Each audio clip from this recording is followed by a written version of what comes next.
अल्लाह अकबर अल्लाह अकबर अल्लाह अकबर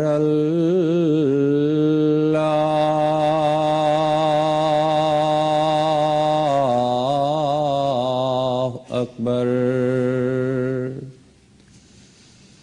अशहदु अन ला इलाहा इल्लल्लाह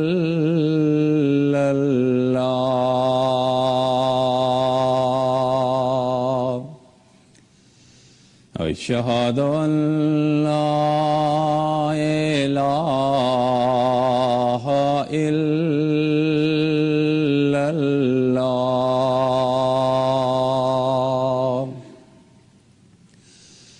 अशहदु अन्ना मुहम्मदर रसूलुल्लाह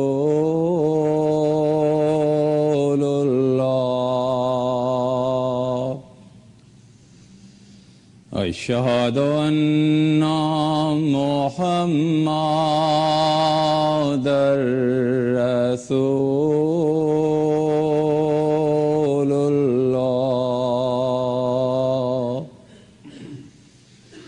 हय्या अलस्सलाह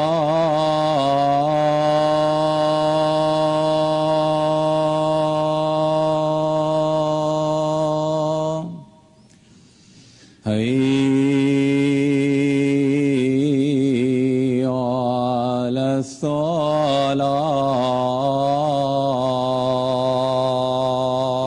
अलस्सलाह हय्या अलल फलाह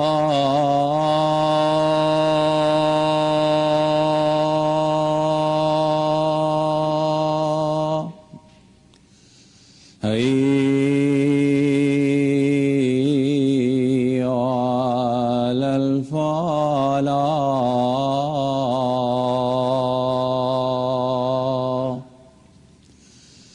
अल्लाह अकबर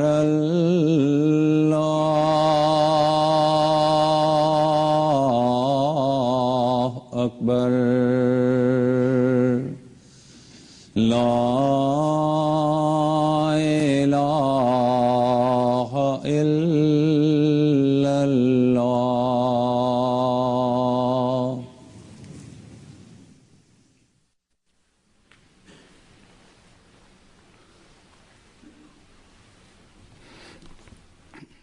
अस्सलामुअलैकुम रहमतुल्लाह।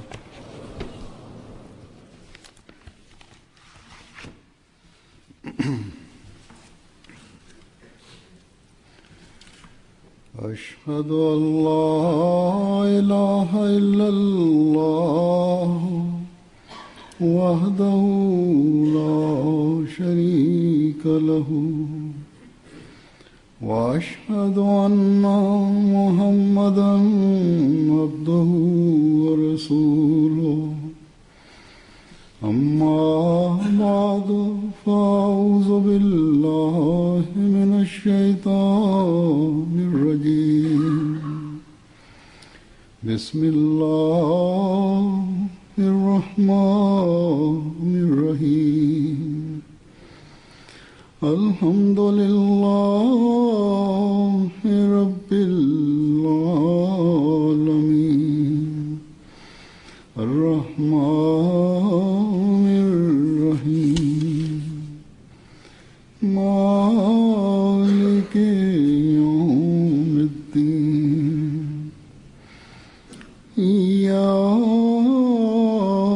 इय्याका नअबुदु व इय्याका नस्तईन इहदिना सिरातल मुस्तकीम सिरातल लज़ीना غير المغضوب عليهم ولا الضالين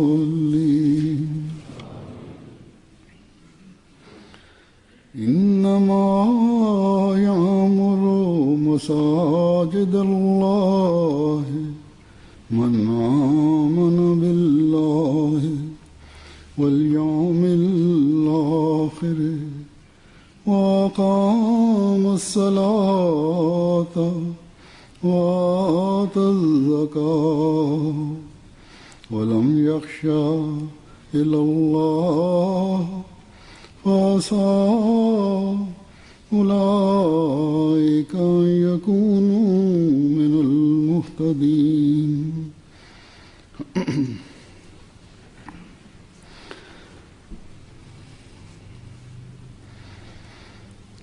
इसका तर्जुमा है इस आयत का कि अल्लाह की मसाजिद तो वही आबाद करता है हिन आयत जो तर्जुमो ही आहे त अल्लाह जूं मस्जिदूं त उहो ई आबाद कंदो आहे जेको अल्लाह ते ईमान आणे ऐं आख़िरत जे ॾींहं ते ईमान ऐं निमाज़ क़ाइम करे ऐं ज़कात ॾे ऐं अल्लाह खां सवाइ कंहिंखां न डिॼे सो परे नाहे त ही माण्हू हिदायत याफ़्ता माण्हुनि में ॻणिया वञनि। अॼु अल्लाह ताला जे फज़ल सां कैनेडा जे हिन सूबे में जेको ब्रिटिश कोलंबिया चवराईंदो आहे जमायत अहमदिया खे पंहिंजी मस्जिद ठाहिण जी तौफ़ीक़ मिली रही आहे। तोड़े हिते तव्हां मां किन ख़ानदाननि खे आहे 40 सालनि खां मथे शायदि 50 साल बि थी विया हुजनि पर बहरहाल 25 सालनि खां 30 सालनि जे अरसे खां हिते रहण वारा त शायदि काफ़ी तादाद में आहिनि पर मस्जिद ठाहिण जी तौफ़ीक़ तव्हां खे हाणे मिले पई थी। तोड़े हिकिड़ो सेंटर क़ाइम हो, निमाज़ूं पढ़ण जो हॉल ऐं मिशन हाउस हो ऐं शायदि इहो ई सबबु आहे जो बाक़ायदा मस्जिद जी तरफ़ तवजो घटि रही। तोड़े कुझु हद ताईं तरबियत जे लिहाज़ खां ऐं जमायत जे हिकु हंधि गॾु थियण जे लिहाज़ खां ज़रूरत त पूरी थींदी रही पर मस्जिद जी हिकिड़ी पंहिंजी अहमियत आहे। मस्जिद जे मुनारनि ऐं गुंबद ऐं इमारत जो हिकिड़ो अलॻि असर जमायत जे माण्हुनि ते बि थींदो आहे ऐं चौधारी जे माहौल ते बि ऐं गैरनि ते बि।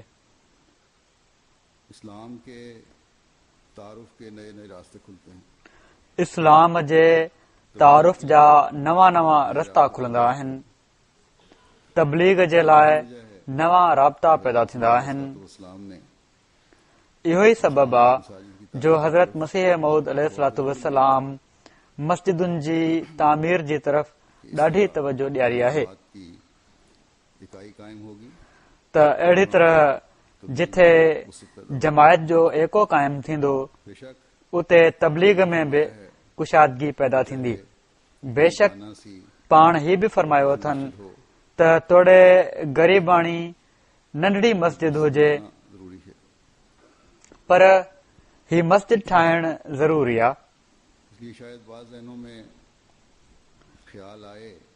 इन लाइ शायदि किन ज़हननि में ही ख़्यालु अचे त असां एॾी वॾी मस्जिद या मस्जिदूं छो था ठाहियूं, छो त हाणे किन जमायतुनि जे तरफ़ां मस्जिदुनि जो मुतालबो वधी रहियो आहे, किन जा वसाइल पूरा न आहिनि ऐं मरकज़ी तौर ते फंड ॾिना वेंदा आहिनि त ख़्यालु अची सघे थो त नंढियूं मस्जिदूं हुजनि त इन रक़म में वधीक मस्जिदूं ठही सघनि थियूं। पर हिकिड़ो बुनियादी उसूल जेकॾहिं असां पंहिंजे मद्देनज़र रखूं त शायदि ही सुवाल पैदा न थिए ऐं उहो आहे इन्नमल आमालु बिन्नियात त अमलनि जो दारो मदार नियतुनि ते आहे। ब्रिटिश कोलंबिया का सबसे बड़ा शहर है। वैनकूवर ब्रिटिश कोलंबिया जो सभिनी खां वॾो शहर आहे। शहर में सबसे ज्यादा है। अहमदिन जो तादाद बि मुंहिंजे ख्याल में हिन ई शहर में सभिनी खां वधीक आहे हिन सूबे में। ये कोई बड़ी मस्जिद नहीं है।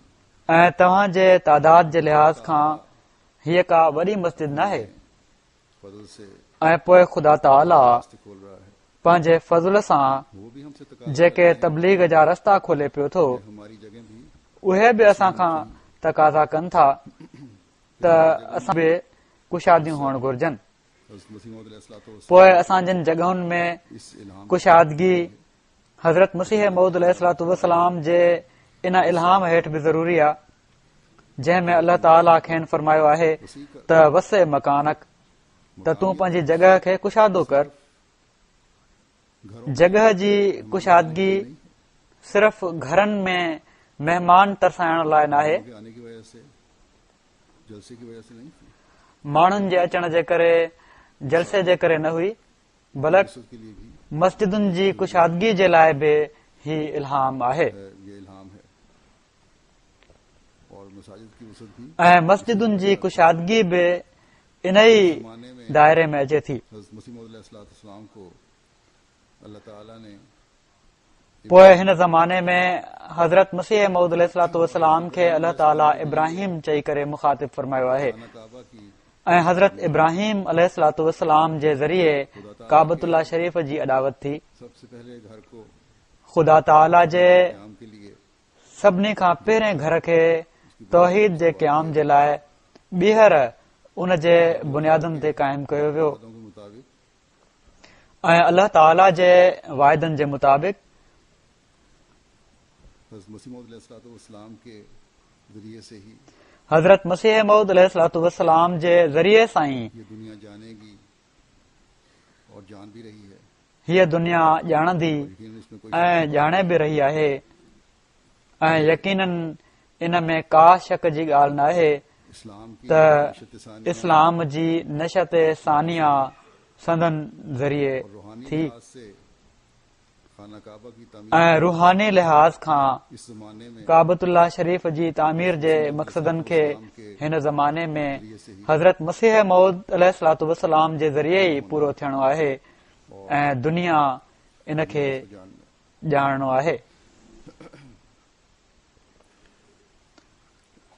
मसाजिद जो उन मकासद को मस्जिदूं करने के लिए तामीर की जाती जेके उन्हनि मक़सदनि खे पूरो करण जे लाइ तामीर कयूं वेंदियूं आहिनि वाहिद की इबादत के लिए जो लोग त जमा हिक खुदा जी इबादत जे लाइ माण्हू गॾु थियनि। इस लिहाज से भी हमें इन लिहाज़ खां बि असांखे मस्जिदुनि जी तामीर जी तरफ़ तवजो ॾियण जी ज़रूरत आहे। कहा कि असल चीज सो जहिड़ो क मूं चयो के त असुल शइ पाण सॻोरनि सल्लल्लाहु अलैहि वसल्लम जे इरशाद जे मुताबिक़ उहा नियत आहे जंहिं हेठि को कमु कयो वेंदो आहे अल्लाह ताला की तौहीद को कायम करने ऐं असांजी नियत उसके पैगाम अल्लाह ताला जी तौहीद खे क़ाइमु करणु, ज्यादा से ज्यादा लोग उन जे पैगाम खे फैलाइणु,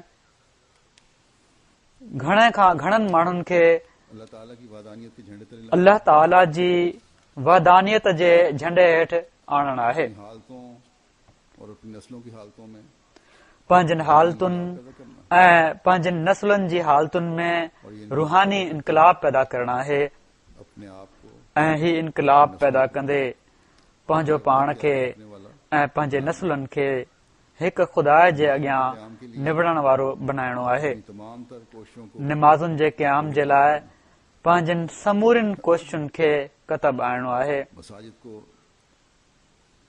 इस वर्ष के लिए मस्जिदुनि खे इन मक़सद जे लाइ कि वो अपनी मकानियत के लिहाज से अहिड़ी तरह भरे छॾिणो आहे जो उहे पंहिंजी जॻह जे लिहाज़ खां नंढियूं नज़र अचण लॻनि। तो बज़ाहिर सो जॾहिं हीअ नियत हुजे त बज़ाहिर वॾियूं मस्जिदूं जेके आहिनि के अल्लाह ताला उहे ॾेखार नाहिनि हूंदियूं, और इंशाअल्लाह बल्कि अल्लाह ताला जी रज़ा खे हासिल करण वारियूं हूंदियूं आहिनि। ऐं इनशा ताला मूंखे यकीन आहे त तव्हां माण्हू जेके हिन इलाइक़े में रहो था जन हिन मस्जिद खे आबाद करणो आहे, बनेंगे तो जहां जेकॾहिं इन नियत सां के पैगाम मस्जिद जो हक़ अदा करण वारा बणजंदो त जिथे इस्लाम ऐं अहमदियत जे पैगाम खे फैलाइण वारा थींदो, पंहिंजी रूहानी तरक़ियुनि में अॻिते वधण वारा थींदो, पंहिंजनि नसुलनि खे हिकु ख़ुदा सां ॻंढे उन्हनि जी दुनिया ऐं आकबत सुधारण जो ज़रियो बणजंदो, उते अल्लाह ताला जी रज़ा खे हासिल कंदे उन जे इनामनि जो मींहुं पंहिंजे मथां वसंदे ॾिसण वारा बि थींदो इनशा अल्लाह। ऐं जॾहिं अल्लाह ताला जे फज़लनि जो मींहुं वसंदो आहे, जॾहिं नियत सिर्फ़ ऐं सिर्फ़ उन जी रज़ा खे हासिल करण हूंदी आहे त पोइ हिकु हिकु शहर में केतिरियूं मस्जिदूं ठाहिण जी बि तौफ़ीक़ अल्लाह ताला ॾींदो आहे। सो हाणे तव्हांजी नियत हीअ हुअणु घुर्जे त अॻिली मस्जिद जी तामीर जे लाइ असां 30-40 साल इंतज़ार नाहे करणो, बल्कि हिन मस्जिद ऐं इन जहिड़ी केतिरनि मस्जिदुनि जी जॻह खे नंढो कंदे वञणो आहे। असां मस्जिदूं आबाद करे अल्लाह ताला जी इबादत जो हक़ अदा करे ऐं उन जे हुकुम जे मुताबिक़ पंहिंजियुनि ज़िंदगियुनि खे ढाले मस्जिदुनि जी सोढ़ खे पाण ते अल्लाह ताला जे फज़लनि जी कुशादगी जो ज़रियो बणाइणो आहे। अल्लाह ताला जे फज़लनि खे वधाईंदे वञण जो ज़रियो बनाइणो आहे। सो जेकॾहिं अॼु असां इन नियत सां पंहिंजी मस्जिद जो इफ़्ताह करे रहिया आहियूं त यकीनन असीं अञा ताईं पंहिंजी बाक़ायदा मस्जिद न ठाहिण जी कमज़ोरी जो मुदावा करण जी कोशिश करण वारा थींदासीं। ऐं जन इलाइक़नि में मस्जिदूं न आहिनि हिन मुल्क में, उते बि हिन मस्जिद जे इफ़्तिताह सां गॾु इन तरफ़ तवजो पैदा थींदी त इहो ई मुदावा थींदो। हमेशा यादि रखो, जहिड़ो क मूं चयो त हीअ मस्जिद पंहिंजी हिकड़ी अहमियत रखे थी ऐं सेंटर्स ऐं हॉल उहो मुक़ाम हासिल नथा करे सघनि जेको मस्जिद जो आहे। बेशक जमायत खे हिकड़े हंधि गॾु थियण जे लाइ जॻह मिली वञे थी, पर मस्जिद जे नाले सां जेको हिकड़ो रूहानी तालुक़ पैदा थींदो आहे, जेका जज़्बात जी कैफ़ियत हूंदी आहे, उहा बाक़ायदा मस्जिद खां बग़ैर नाहे थींदी। ही इंसानी नफ़्सियात बि आहे। सो हिते हाणे ज़मीनियूं ख़रीद कयूं वयूं आहिनि, उते बजाए सिर्फ़ सेंटर बणाइण जे, हॉल बणाइण जे बाक़ायदा मस्जिद ठाहियो। कैनेडा में हिकड़ी जमायत जे बारे में मूंखे पतो पियो त उन्हनि वटि ज़मीन आहे, जेका रक़म आहे उन मां हू चाहिनि था त हॉल तामीर करणु घुर्जे, पर अल्लाह ताला जो शुक्र आहे त जॾहिं ॿीहर उन्हनि खां राय वरिती वई त हू इन ॻाल्हि जी तरफ़ घणो रुझान रखनि था, उन्हनि मां अक्सरियत त मस्जिद ठाही वञे।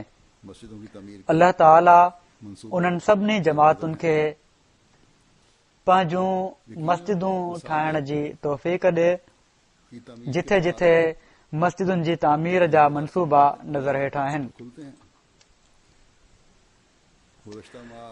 यकीनन मस्जिदुनि जी तामीर खां बाद तबलीग जा रस्ता बि खुलंदा आहिनि।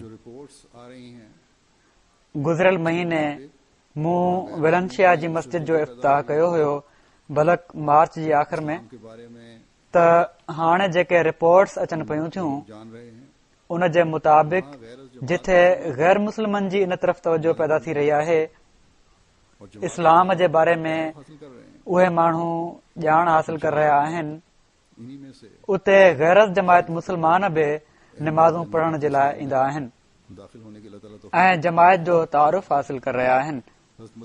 इनशा अल्लाह ताला इन्हनि मां ई सईद फितरत माण्हुनि खे अहमदियत यानी सही इस्लाम में दाख़िल थियण जी अल्लाह ताला तौफ़ीक़ बि अता फरमाईंदो।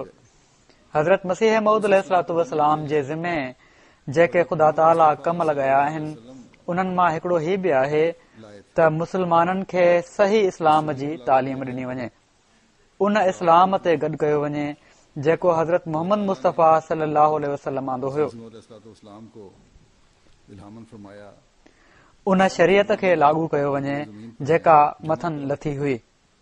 अल्लाह ताला हज़रत मसीह मऊद अलैहिस्सलातु वस्सलाम खे इल्हामन फरमायो त सभिनी मुस्लमाननि खे जेके ज़मीन जे मथाचरे ते आहिनि गॾु कर अला दीन वाहिद। हज़रत मसीह मऊद अलैहिस्सलातु वस्सलाम इन जी वज़ाहत में फरमाइनि था त हीउ हुकुम जेको आहे त सभिनी मुस्लमाननि खे जेके ज़मीन जे मथाचरे ते आहिनि गॾु कर अला दीन वाहिद, ही हिकिड़ो ख़ासि क़िस्म जो हुकुम आहे। पोइ पाण अलैहिस्सलाम हज़रत इब्राहिम अलैहिस्सलाम जो मिसाल ॾेई फरमायो आहे त जहिड़ी तरह अल्लाह ताला हज़रत इब्राहिम जे लाइ भड़कायल बाहि खे फरमायो हुयो त बरदम व सलाम आहे, त थधी थी वञ ऐं सलामती जो बाहिस बणिजी वञ, ऐं उहो बयान ई ओड़ी तरह पूरो थी वियो। पाण फरमाइनि था त हीउ हुकुम जेको मुंहिंजे हिन इल्हाम में आहे हीउ बि अहिड़े क़िस्म जो लॻे थो त अल्लाह ताला चाहे थो त ज़मीन जे मथाछरे जा मुस्लमान अला दीन वाहिद गॾु थियनि ऐं उहे थी करे रहंदा।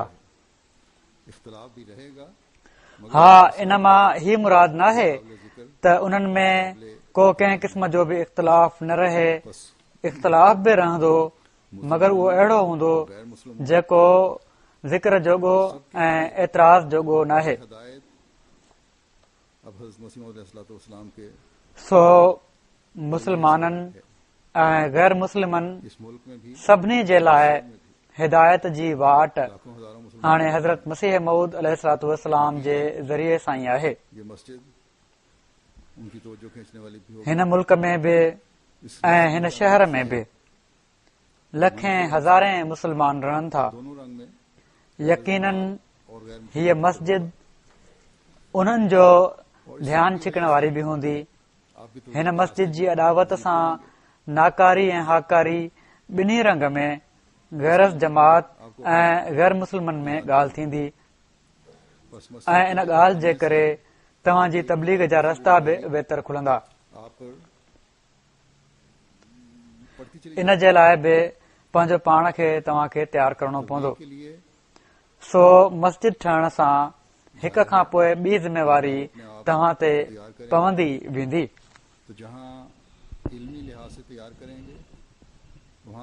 तबलीग जे लाइ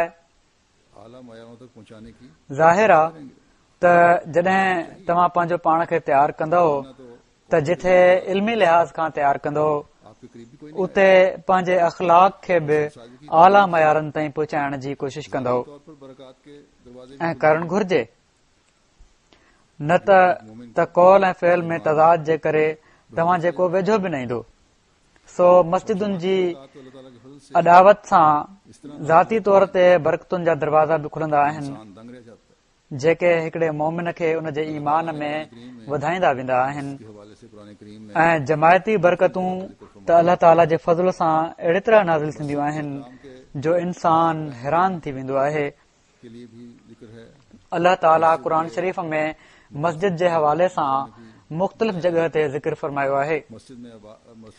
मस्जिद जे एहतराम जा मयार क़ाइमु करण जे लाइ बि ज़िक्र आहे। मस्जिद जे मक़सदनि जे बारे में बि ॿुधायो वियो आहे।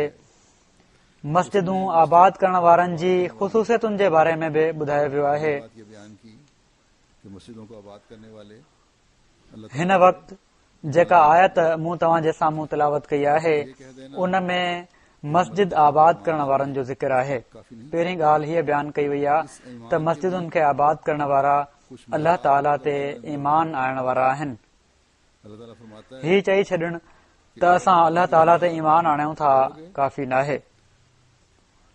हिन ईमान जा बि कुझु मयार ख़ुदा ताला मुक़ररु फरमाया आहिनि। अल्लाह ताला फरमाए थो त जेकॾहिं ईमान जा ही मयार क़ाइमु कंदव त पोइ कामिल मोमिन आहियो, न त ईमान कामिल कोन्हे। अल्लाह ताला मसलन क़ुर शरीफ़ में फरमाए थो कालतिल आराब आमन्ना, त आराबी चवनि था त असीं ईमान आंदो आहे, यानी उहे माण्हू जेके बज़ाहिर तालीम ऐं तमदन खां महरूम आहिनि या घटि दर्जे जा आहिनि ऐं इन जे करे इस्लाम जी सही तालीम ऐं अल्लाह ताला सां तालुक़ में उन्हनि जी तरक़ी नाहे थी। अल्लाह ताला जवाब में फरमाए थो त ही न चओ त असीं ईमान आंदो आहे, फरमाए थो कुल लम तो मेनू वलाकिन कोलू असलम ना, यानी अल्लाह ताला पाण सॻोरन सलम खे फरमायो आहे त उन्हनि खे ॿुधाए छॾ त तव्हां ईमान नाहे आंदो, पर तव्हां ही चओ त असीं ज़ाहिरी फर्मा बरदारी क़बूल करे वरिती आहे जेका कंहिं सबब बि थी सघे थी। सो कलमो पढ़ण खां पोइ ईमान में तरक़ी, अल्लाह ताला सां ताल्लुक़, उन जी इबादत जी तरफ़ तवजो, अल्लाह ताला जी रज़ा जी ख़ातिर हर कुर्बानी जे लाइ तयारु रहण ऐं ॾियण, उन जे हुक्मनि ते अमल करण, ही आहे असुल शइ जेका इस्लाम क़बूल करण खां बाद हिकिड़े मोमिन में हुअण घुर्जे, जेका हिन ज़माने जे इमाम खे मञण खां बाद हिकिड़े अहमदी में हुअण घुर्जे, यानी रूहानी तरक़ी जो हर ॾींहुं हिकिड़ो नओं शान ॾेखारण वारो हुजे, इंसान खे पंहिंजे अंदर महसूस थिए। हज़रत मसीह मौद अलैहिस्सलातु वस्सलाम इन बारे में फरमाइनि था त मोमिन उहे माण्हू हूंदा आहिनि जंहिंजा अमल उन्हनि जे ईमान ते शाहिदी ॾींदा आहिनि, जंहिंजी दिलि ते ईमान लिखियो वेंदो आहे ऐं जेके पंहिंजे ख़ुदा ऐं उन जे रज़ा खे हर हिकु शइ ते मुक़दम करे वठंदा आहिनि ऐं तक़वा जी बारीक ऐं सोढ़िन वाटुनि खे ख़ुदा ताला जे लाइ अख़्तियार कंदा आहिनि ऐं उन जी मोहबत में गुम थी वेंदा आहिनि ऐं हर हिकु शइ जेका बुत वांगुरु ख़ुदा खां रोके थी, तोड़े उहा अख़लाक़ी हालत हुजे या गफ़लत या सुस्ती हुजे, सभिनी खां पंहिंजो पाण खे परे वठी वेंदा आहिनि। सो ही मयार आहिनि जेके असां अख़्तियार करणा आहिनि ऐं जॾहिं ही मयार हूंदा तॾहिं ई असीं अल्लाह ताला ते ईमान आणण वारा चवराए सघूं था। हज़रत मसीह मौद अलैहिस्सलातु वस्सलाम जेका हीअ तारीफ़ फरमाई आहे त तक़वा जूं बारीक वाटूं ख़ुदा ताला जे लाइ अख़्तियार कंदा आहिनि, तक़वा जी बारीक वाटुनि जी तारीफ़ पाण हीअ फरमाई अथनि त अल्लाह ताला जा बि हक़ अदा करण ऐं उन जी मख़लूक जा बि हक़ अदा करण,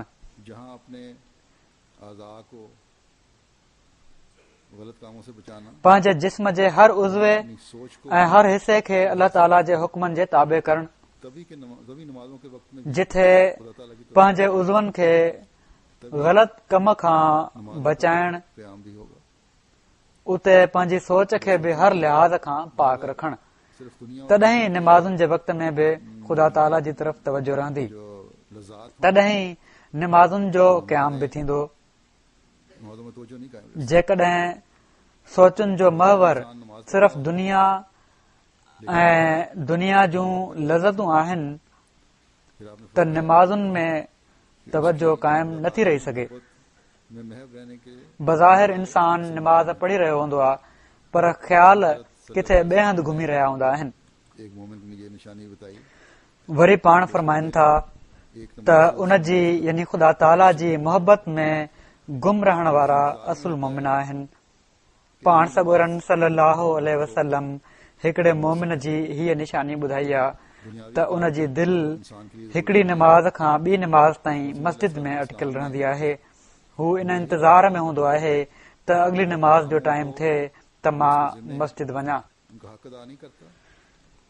दुनिया जा कम बि इंसान जे लाइ ज़रूरी आहिनि। हज़रत मसीह मौद अलैहिस्सलातु वस्सलाम असांखे इहा ई ॻाल्हि वाज़ह करे फरमाई आहे त जेको पंहिंजे कमनि खे जेके उन जे ज़िमे आहिनि उन्हनि जो हक़ अदा नथो करे, उन खां बि पुछाणो थींदो। तोड़े उहो वापार आहे, तोड़े उहा नौकिरी आहे, तोड़े उहो ॿनी ॿारो हुजे, कुझु बि हुजे, पर हिननि दुनिया जे कमनि जे दौरान बि ख़ुदा ताला यादि रहणु घुर्जे। ऐं जॾहिं ख़ुदा ताला यादि हूंदो, ही अहसास हूंदो त ही दुनिया जा कम बि ख़ुदा ताला जे हुक्म जे मुताबिक़ मां बजा आणिया पियो थो, त पोइ ईमानदारीअ सां उन जो हक़ अदा करण जी बि इंसान कोशिश कंदो, यानी पंहिंजे कम जो। ऐं कंहिं क़िस्म जे ग़लति ऐं नाजाइज़ फ़ाइदनि खां बि बचण जी कोशिश कंदो आहे पोइ इंसान और उसकी रजा हर वक्त पेश नजर रहती है। पोइ जो हमारे हिकिड़े मोमिन जो जेको दुनियादारी जो कारोबार आहे उहो बि पोइ दीन बणिजी वेंदो आहे, हज उठाने के लिए छो त ख़ुदा ताला जी यादि ऐं उन जी रज़ा हर वक़्तु पेश नज़र रहंदी आहे। उनको हमारी असहाब जेके असांजे साम्हूं नमूना क़ाइमु करे विया उहे सिर्फ़ असां जे लाइ वक़्ती मज़ो वठण जे लाइ न हुआ, तारीफ़ करण जे लाइ न हुआ। उन्हनि खे असांजी तारीफ़ जी ज़रूरत नाहे, राजी हो जाए उन्हनि जी त ख़ुदा ताला तारीफ़ करे छॾी आहे। उन्हनि खे हीअ सनद मिली वई आहे अल्लाह ताला खां त अल्लाह ताला उन्हनि सां राज़ी थियो।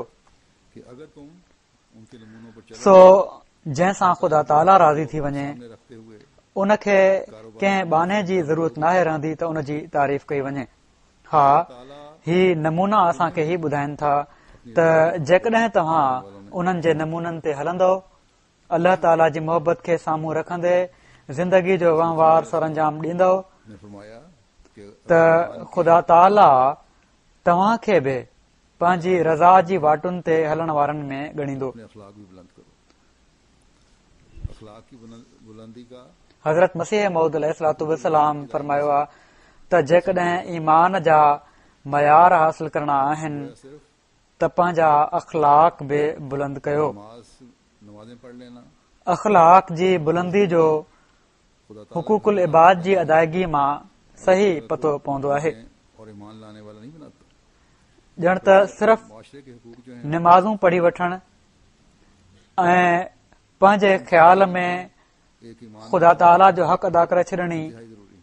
अल्लाह ताला जो कुर्ब ॼाणाइण ऐं ईमान आणण वारो नाहे बणाईंदो, बल्कि पंहिंजे मुआशिरे जा जेके हक़ आहिनि हालत से भी बचो। उन्हनि खे अदा करण बि हिकिड़े ईमान जी दावा करण वारे जे लाइ तमामु ज़रूरी आहे। अक्सर 5 वक्त नमाजें वरी पाण फरमाइनि था त सुस्ती ऐं आरस जी हालत खां बि बचो, तो यही छो जो जवाब ही बि अल्लाह ताला खां परे वठी वेंदी आहे। यानी अक्सर 5 टाइम निमाज़ूं न पढ़ण वारनि खां जॾहिं सबबु पुछिजे त मां पुछंदो रहंदो आहियां त इहो ई जवाबु हूंदो आहे, दीन से सुस्ती ऐं लापरवाही ॿुधाईंदा आहिनि। आखिरत का खौफ पोइ ही सुस्तियूं जेके आहिनि ख़ुदा ताला जी मोहबत खां बि गाफ़िल कंदियूं आहिनि ऐं हीअ गफ़लत आहिस्ते आहिस्ते अल्लाह ताला ने दीन खां बि मस्जिदों परे वठी वेंदी आहे। की निशानी आखिरत पर ईमान भी बताई आख़िरत जो ख़ौफ़, कि इस अल्लाह ताला जे जो अमाल हैं हुज़ूर पेश थियण जो ख़ौफ़ ही बि नाहे पोइ रहंदो। मिलना है। तंहिं करे अल्लाह ताला खुदा ताला की मस्जिदुनि खे आबाद करण वारनि जी निशानी आख़िरत ते ईमान बि ॿुधाई आहे त हिन ज़िंदगी में कयल जेके अमल आहिनि हिदायत याफ्तों उन्हनि जो बदिलो आख़िरत में मिलणो आहे। वारिस बनाएगा। ख़ालिसतन ख़ुदा ताला जे राज़े खे हासिल करण जे लाइ कयल इबादतूं ऐं हिन दुनिया में अल्लाह ताला ते ईमान हिदायत माणण वारनि में शामिल कराए ख़ुदा ताला जी जन्नतुनि जो वारिस बणाईंदो। माली कुर्बानियां करने वाले भी होते हैं वरी फरमाइनि था त अल्लाह ताला जूं मस्जिदूं आबाद करण वारा उनके लिए जिथे निमाज़ुनि में बाक़ाइदगी अख़्तियार कंदा आहिनि, ताला के फजल से 5 वक़्त मस्जिद में ईंदा आहिनि, उन जो हक़ अदा कंदा आहिनि, के लिए उते माली कुर्बानियूं करण वारा बि हूंदा आहिनि। के लिहाज से गैर मामूली ख़ुदा ताला जी रज़ा खे हासिल करण जे लाइ माली कुर्बानी कंदा आहिनि। का ऐसा है जो गैर मामूली कुर्बानी करने वाला अल्लाह ताला जे फज़ल सां जमायत अहमदिया माली कुर्बानी जे लिहाज़ खां गैर मामूली कुर्बानी करण वारी आहे। मसाजिद के लिए तो बाज घटि में घटि मुसलमान भी हिकिड़ो तबिको अहिड़ो आहे लेते हैं। जेको गैर मामूली कुर्बानी करण वारो आहे। हिन मस्जिद जी तामीर में बि केतिरा ई माण्हू अहिड़ा आहिनि जन लख बल्कि लखें डॉलर ताईं कुर्बानी ॾिनी आहे। अपना हिस्सा मस्जिदुनि जे लाइ त के गैर अहमदी मुस्लमान बि वधी सदी कुर्बानियूं ॾेई वठंदा आहिनि, पर अहमदी जी इनफरादियत ही आहे और त हू मुस्तक़िल चंदनि जी बि अदायगी कंदा आहिनि ऐं पोइ तहरीकुनि में बि हिसो विझंदा आहिनि। इन सब कुर्बानी करने वालों के अमाल और नफूस में भी बेइंतहा पर इन लिहाज़ खां उन्हनि जूं कुर्बानियूं वॾी अहमियत रखनि थियूं ऐं ख़ासि तौर ते अॼुकल्ह जे मादी दौर में ऐं मुआशी हालात में। हासिल नहीं करवाता। अल्लाह ताला कामिल नहीं होता। हिननि सभिनी कुर्बानी करण वारनि जे मालनि ऐं नफ़्सनि में बि तमामु घणी बरकत विझे, पर ही यादि रखणु घुर्जे त सिर्फ़ हिकिड़ो अमल तक़वा जो मयार हासिल नाहे कराईंदो की या जगहों पर भी उन सां ईमान कामिल नाहे थींदो, बल्कि हिकिड़े मोमिन जे लाइ हुकूकुल्लाह ऐं हुकूकुल इबाद ॿिन्ही जी अदायगी ज़रूरी आहे। करता हूँ, क्योंकि इन बातों को क़ुरान शरीफ़ ईमान आणण वारनि जी हिदायत याफ्ता इंसान ॿियनि जॻहुनि ते बि किन निशानियुनि जो ज़िक्र कयो आहे, हक़ अदा करने वाला इंसान बन सकता जेके हिकु अधु मां मुख़्तसरन बयानु करे थो छॾियां, है। अशद्दो हुब्बुन लिल्लाह, छो त इन्हनि ॻाल्हियुनि खे अख़्तियार करे ई इंसान सही हिदायत याफ़्ता इंसान चवराए सघे थो मसीह मौद अलैहिस्सलाम फरमाते ऐं इंसान मस्जिदुनि जो हक़ अदा करण वारो बणिजी सघे थो। फरमाए थो वल्लज़ीना आमनू अशद्दु हुब्बन लिल्लाह, हैं ताला से खास है। त जेके माण्हू मोमिन आहिनि उहे सभिनी खां वधीक अल्लाह ताला सां मोहबत कंदा आहिनि। एक वो हज़रत मसीह मौद अलैहिस्सलाम फरमाइनि था त मोहबत जी इंतिहा इबादत आहे, तंहिं करे मोहबत जो लफ़्ज़ हतमी तौर ते ख़ुदा ताला सां मख़सूस आहे। की तरफ ले जाता वरी पाण फरमाइनि था त इबादत जा ॿ हिसा हुआ, हिकिड़ो उहो जेको इंसान अल्लाह ताला खां है।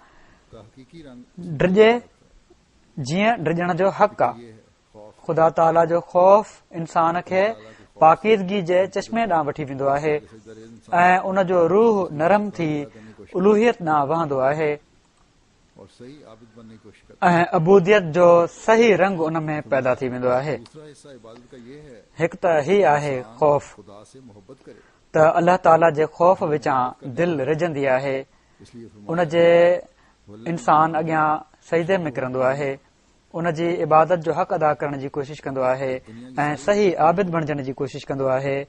फरमाइनि था ॿियो हिसो इबादत जो ही आहे त इंसान ख़ुदा सां मोहबत करे, जेको मोहबत करण जो हक़ आहे। ये दो हक हैं। तंहिं करे फरमाए थो वल्लज़ीना आमनू अशद्दु हुब्बन लिल्लाह, इन दोनों किस्मों के हुकूक के अदा करने के लिए ऐं दुनिया जी सभिनी मोहबतुनि खे फ़ानी समझी मगर इस्लाम ने सही माबूद ख़ुदा ताला खे ई करार ॾिनो वञे। की हुई है। ही ॿ हक़ आहिनि जेके अल्लाह ताला पंहिंजे बारे में इंसान खां घुरे थो। इन्हनि ॿिन्ही क़िस्मनि जा हक़ अदा करण जे लाइ जिससे खौफ करे हूअं त हर क़िस्म जी इबादत पंहिंजे अंदरि हिकिड़ो रंग रखे थी, मगर इस्लाम ॿ मख़सूस सूरतूं इबादत जूं उन जे लाइ मुक़ररु कयूं आहिनि। इंसान खुदा के ख़ौफ़ ऐं मोहबत ॿ अहिड़ियूं शयूं आहिनि जो बज़ाहिर उन्हनि जो गॾु थियण बि ॾुखियो नज़र अचे थो, त हिकिड़ो शख़्स जंहिंखां ख़ौफ़ करे उन सां मोहबत कीअं थो करे सघे, मगर अल्लाह ताला जो ख़ौफ़ ऐं मोहबत हिकिड़ो अलॻि रंग रखे थी। पाकीज़गी जेतिरे क़दुरु इंसान ख़ुदा जे ख़ौफ़ में तरक़ी कंदो, ओतिरे क़दुरु मोहबत वधीक थींदी वेंदी हासिल करना जरूरी है। ऐं जेतिरे क़दुरु ख़ुदा जी मोहबत में हू तरक़ी कंदो, फरमाई है ओतिरे क़दुरु ख़ुदा ताला जो ख़ौफ़ ग़ालिब थी करे बदियुनि ऐं बुराइनि खां नफ़रत ॾियाराए पाकीज़गी ॾांहुं वठी वेंदो। बहरहाल ये मुकाम है सो ही उहो मुक़ाम आहे जेको हिकिड़े मोमिन जे लाइ हासिल करणु ज़रूरी आहे। ताला का खौफ हिननि मोहबतुनि जो पोइ अॻिते पाण तफ़सील बयानु फरमायो अथनि त ख़ौफ़ जे लाइ नमाज़ूं आहिनि ऐं मोहबत जे इज़हार जे लाइ हज जी इबादत आहे। उहो हिकिड़ो मज़मून आहे डिघो त बहरहाल ही मुक़ाम आहे जेको हिकिड़े मोमिन लाइ हासिल करणु ज़रूरी आहे त अल्लाह ताला जो ख़ौफ़ पैदा करना उन जी मोहबत जे उसूल जो ज़रियो बणिजी वञे ऐं जॾहिं ही दर्जो ऐं मुक़ाम हासिल थींदो आहे त पोइ इंसान सही आबिद बणिजंदो आहे ऐं मस्जिद जो हक़ अदा करण वारो बणिजंदो आहे। किस हद तक हम ऐं ही मुक़ाम आहे जेको हज़रत मसीह मऊद अलैहिस्सलाम पंहिंजे हर मञण वारे में पैदा करणु चाहिनि था। दूसरे के हुकूक सो असांखे हिन मस्जिद जी तामीर सां गॾु पंहिंजा जाइज़ा वठण जी ज़रूरत आहे त केतिरी हद ताईं असीं अल्लाह ताला जी इबादत जो हक़ अदा करण वारा आहियूं, केतिरी हद ताईं असीं ख़ुदा ताला सां मोहबत जी दावा में पूरो लहण वारा आहियूं, केतिरी हद ताईं असीं पाण में हिक ॿिए जा हक़ अदा करण वारा आहियूं, छो त इबादत जो हक़ तक़वा खां बग़ैर अदा नथो थी सघे ऐं तक़वा अल्लाह ताला जे सभिनी हुकमनि ते अमल कए बिना हासिल नथी थी सघे। करने से पहले अल्लाह ताला असांजी इस्लाह जे लाइ क़ुर शरीफ़ में तमामु घणा हुकुम नाज़िल फरमाया आहिनि। जो मैंने पढ़ी थी पहले उन्हनि खे बजा आणण जो हिकिड़े मोमिन खे हुकुम आहे हम तकूनू ऐं तॾहिं उहो हिदायत याफ़्ता चवराए सघे थो किन हुकमनि जो ज़िक्र करण खां पहिरियां हिकु ॿ मां कंदुसि, पर उन खां पहिरियां हीअ वज़ाहत करे छॾियां त अल्लाह ताला हिन आयत में हीउ जेको फरमायो आहे, जेका मूं पढ़ी पहिरियां तिलावत कई हुई, त हिदायत याफ़्ता माण्हुनि में ॻणिया वञनि। इन मां ही मुराद नाहे त ही अमल कंदा त शायदि हिदायत याफ़्ता करार ॾिना वञनि। जेकॾहिं नेकनियती सां अमल कया वञनि तॾहिं बि शायदि वारी ॻाल्हि हुजे। भलक लुगत वारनि जे वेझो असां जॾहिं ख़ुदा ताला जे लाइ इस्तेमालु थींदो आहे त इन जो मतिलबु ही आहे त अल्लाह ताला अहिड़नि माण्हुनि खे जेके हर लिहाज़ खां ईमान में मज़बूत आहिनि, ज़कात ऐं माली कुर्बानीनि में बि अल्लाह ताला जी रज़ा खे हासिल करण जे लाइ शामिल थींदा आहिनि, अल्लाह ताला खां अलावा कंहिं दुनिया जी शइ खां उन्हनि खे ख़ौफ़ नाहे, त उहे यकीनन अल्लाह ताला जी नज़र में हिदायत याफ़्ता आहिनि ऐं उन जो मस्जिद में अचणु, निमाज़ूं पढ़णु ऐं अल्लाह ताला जे हुकमनि ते अमल करणु उन्हनि खे तक़वा ऐं ईमान में वधाईंदो रहंदो।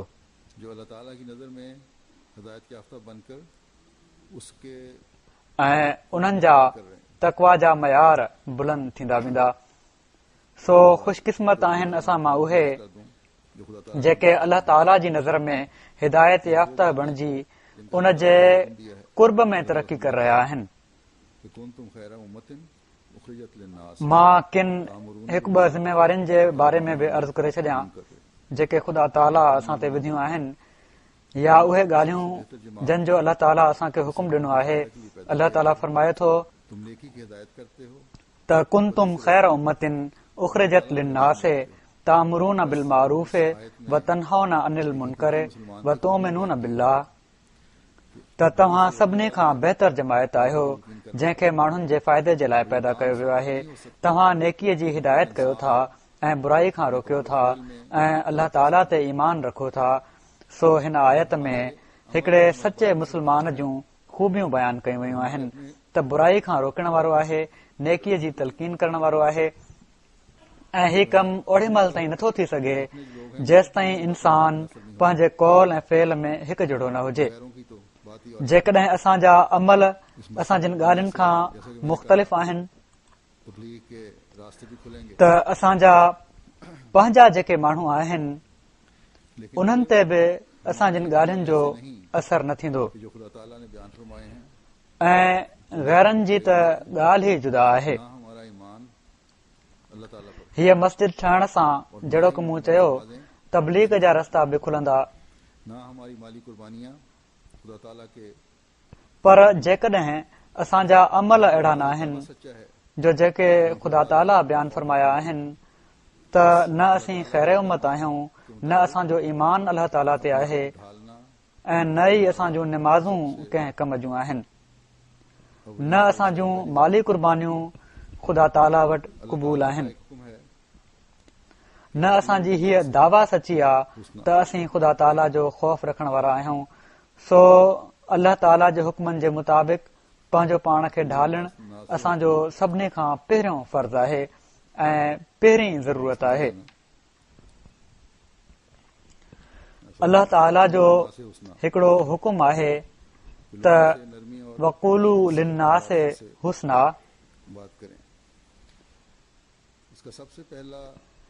त माण्हुनि सां नरमी ऐं मुलातफ़त सां ॻाल्हायो। इन जो सभिनी खां पहिरियों इज़हार त असांजो पाण में हुअणु घुर्जे ऐं ख़ासि तौर ते उहिदेदारनि खे इन तरफ़ पंहिंजनि मस्जिदुनि खे अहिड़नि माण्हुनि सां इबादत सालिहीन सां भरणो आहे जेके ख़ुदा ताला जी ख़ातिर उन जी इबादत जो हक़ अदा करण वारा हुजनि। पर कॾहिं कॾहिं शिकायतूं ईंदियूं आहिनि त के उहिदेदार पंहिंजा रवैया अहिड़ा रखंदा आहिनि या के माण्हू जेके पंहिंजे ख़्याल में पंहिंजो पाण खे नेकी जे आला मयार ते सम्झंदा आहिनि, अहिड़ी तरह ॿियनि सां ॻाल्हियूं कंदा आहिनि जेके ॿियनि खे जज़्बाती तकलीफ़ पहुचाइण जो बाहिस बणिजी वेंदियूं आहिनि ऐं उन्हनि खे पोइ जमायत खां परे वठी वेंदियूं आहिनि।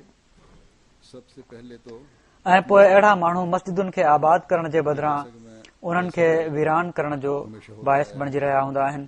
सो ख़ैर उम्मत जे लाइ सभिनी खां पहिरियां त पंहिंजी इस्लाह जी ज़रूरत आहे। यहाँ पोइ जहिड़ो क हमेशह थींदो आयो आहे त मस्जिदुनि सां गॾु तबलीग जा नवां रस्ता बि खुलंदा आहिनि। के लिए आने वालों में हिते बि इनशा अल्लाह ताला खुलंदा। अपने हल्का अहबाब में अपने माहौल में भी माण्हुनि में इस असर को कायम करें और मस्जिद ॾिसण जे लाइ अचण वारनि में उसे मजबूत तर करते चले जाएं कि अहमदी का हर काम पंहिंजे दोस्तनि में पंहिंजे माहौल में बि इन असर खे क़ाइमु कयो ऐं जॾहिं ही माण्हू अचनि ऐं इन खे तमामु मज़बूत कंदा वञो ये इस्लाम त छो जो अहमदी जो हर कमु ॿियनि जी भलाई जे लाइ हूंदो आहे। ही असर आहे जेको दुनिया में क़ाइमु थियणु घुर्जे हिकिड़े अहमदी खां। ही इस्लाम ऐं क़ुर शरीफ़ जी तालीम आहे त असां पंहिंजे फ़ाइदे जे बदिरां ॿियनि जो फ़ाइदो सोचींदा आहियूं ये इजहार ऐं न सिर्फ़ सोचींदा आहियूं बल्कि अमली रंग में इन जो इज़हार कंदा आहियूं। बोल रहा है ऐं हिन मस्जिद जी तामीर सां गॾु राब्ते और ही इज़हार माण्हू मज़ीद ॾिसंदा। अल्लाह ताला पंहिंजे फज़ल सां तबलीग जा रस्ता खोले रहियो आहे के अहिड़ा अहिड़ा हैरत अंगेज़ राब्ता थींदा आहिनि जो जेके पंहिंजनि कोशिशुनि सां नथा थी सघनि। इस्लामी ऐं हिते बि तव्हां ॾिसंदव त अहिड़ा राब्ता थींदा। सो पंहिंजे कौल ऐं फेल सां इन्हनि राब्तनि खे इस्लाम जी ख़ूबसूरत तालीम जो आशिक़ बणाए वठो। ताल्लुकात मोहब्बत और प्यार इन्हनि राब्तनि खे जहिड़ो कि मूं चयो खुदा ताला की रसूल त के लिए तव्हांजा पाण में तालुकात इस तरफ भी मोहब्बत ऐं प्यार जेको आहे तबलीग के लिए ये भी जरूरी है ख़ुदा ताला जी रज़ा खे हासिल करण जे लाइ भी जरूरी है वधंदो वञण वारो हुअणु घुर्जे। रज़ा को हासिल करने इन तरफ़ बि ख़ासि तवजो ॾियो अल्लाह ताला छो जो तबलीग जे लाइ ही बि ज़रूरी आहे बनने से ऐं जमायत जी मज़बूती जे लाइ बि ज़रूरी आहे। अल्लाह ताला जी रज़ा खे हासिल करण जे लाइ बि हीअ ॻाल्हि ज़रूरी आहे। अल्लाह ताला के अल्लाह ताला करे त हीअ मस्जिद ठहण सां जमायत अंदरूनी तौर ते बि मज़बूत थिए, उस तरह अल्लाह ताला जे हुक्मनि ते अमल करण वारी थिए, वसल्लम ने मस्जिदुनि खे आबाद करण वारी थिए। तव्हां मां हर हिक जी दिलि ओड़ी तरह मस्जिद में अटकियल रहे जहिड़ी तरह पाण सॻोरन सल्लल्लाहु अलैहि वसल्लम हिकिड़े मोमिन खां तवक़ो फरमाई आहे। हीअ मस्जिद अल्लाह ताला जी रहमानियत खे समेटण वारी थिए जंहिंजो इज़हार हिते अचण वारे हर शख़्स ते हुजे ऐं तबलीग जा बि नवां दरवाज़ा हीअ मस्जिद ठहण सां खुलंदा वञनि। हाणे मस्जिद जा कुझु कवाइफ़ तो 1997 में हिते ॼाणण वारनि जे लाइ त शायदि एॾी दिलचस्पी न रखंदा हुजनि पर ॿाहिरि जी दुनिया जे लाइ दिलचस्पी रखनि था। पेश करे थो छॾियां 4 एकड़ का रकबा है इसका हिन मस्जिद जी तामीर जो ऐलान त 1997 में हज़रत ख़लीफ़तुल मसीह राबे फरमायो हुयो ऐं बैतुर रहमान नालो बि रखियो हुओ। 40 फुट है मीनार की ही कुल तक़रीबन 4.25 एकड़ जी एराज़ी आहे हिन जी ऐं मुसक़फ़ हिसो और दोनों कवर्ड एरिया जेका आहे 33,419 चौरस फुट आहे। मुरबा फुट है ॿिमाड़ आहे। और 1050 अफराद गुंबद जी ऊचाई 47 फुट आहे। मुनारे जी ऊचाई 76 फुट आहे। हिन वक़्त ॿई हाल जेके आहिनि मर्दनि औरतुनि जो रलियल आहे हाल ऐं ॿिन्ही हालनि जी गुंजाइश जंहिंजी एरिया 6,800 चौरस फुट आहे ऐं 150 माण्हू नमाज़ पढ़ी सघनि था। ना 1100 पार्किंग जे लाइ बि काफ़ी कुशादी पार्किंग आहे। 140 कारियुनि जी जॻह आहे। 2000 से मल्टीपर्पज़ हॉल बि आहे जंहिंमें 150 तबलीग का एक फंड न 1132 माण्हू मस्जिद में ऐं 150 मल्टीपर्पज़ हॉल में नमाज़ पढ़ी सघनि था। तक़रीबन 2000 खां वधीक लाइब्रेरी बि आहे। तबलीग जो हिकिड़ो सेंटर आहे। किचन आहे। फ्यूनरल होम सर्विस जे लाइ बि इंतज़ाम आहे। कैलीग्राफी भी यहाँ 4 क्लासरूम आहिनि। दफ़्तर आहिनि। बोर्ड रूम आहे। मिशनरी जी रिहाइशगाह आहे। मिशन हाउस आहे। गेस्ट हाउस आहे ऐं तमामु ख़ूबसूरत ॿाहिरि जी कैलीग्राफी बि हिते थियल आहे, मूं ॿुधाए छॾियूं आहिनि। तकरीबन इन जो ख़र्च शामिल होने की वजह से तक़रीबन कुझु $1 आया है। वाधारो ख़र्च शामिल थियण जे करे $8.5 मिलियन आयो आहे। फरमाए बहरहाल अल्लाह ताला तव्हांखे हीअ मस्जिद हर लिहाज़ खां मुबारक फरमाए। मुस्लिम को पढ़ना चाहता हूँ। आख़िर में हिकिड़ो नंढड़ो इक़्तिबास हज़रत मसीह मऊद अलैहिस्सलाम जो पढ़णु चाहियां थो। पाण फरमाइनि था, मस्जिदुनि जी असुल ज़ीनत इमारतुनि सां न आहे, बल्कि उन्हनि निमाज़िन सां आहे जेके इख़लास सां निमाज़ पढ़नि था। न त ही मस्जिदूं वीरान पयूं आहिनि। रसूल करीम सल्लल्लाहु अलैहि वसल्लम जी मस्जिद नंढड़ी हुई, खजी जे फड़नि सां उन जी छित ठाही वई हुई ऐं मींहं महिल छित मां पाणी ॻड़ंदो हुयो। मस्जिद जी रौनक निमाज़िन सां आहे। पाण सॻोरन सल्लल्लाहु अलैहि वसल्लम जे वक़्त में दुनियादारनि हिकिड़ी मस्जिद ठाही हुई। उहा ख़ुदा ताला जे हुक्म सां ड्रा थी वई। उन मस्जिद जो नालो मस्जिद ज़रार हुयो, यानी नुक़सान रसाईंदड़।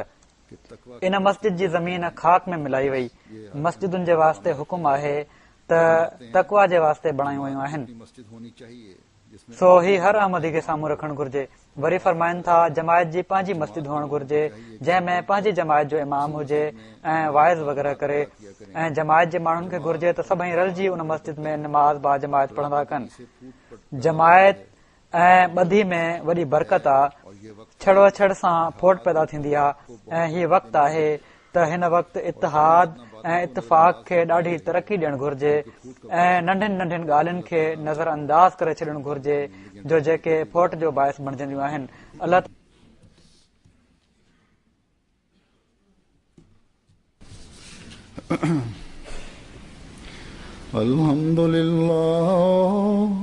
अल्हम्दुलिल्लाह नहमदुहु व नस्तईनुहु व नस्तगफिरुहु व नुमिनु बिही व नतवक्कलु अलैहि व नऊज़ु बिल्लाहि मिन शुरूरि अनफुसिना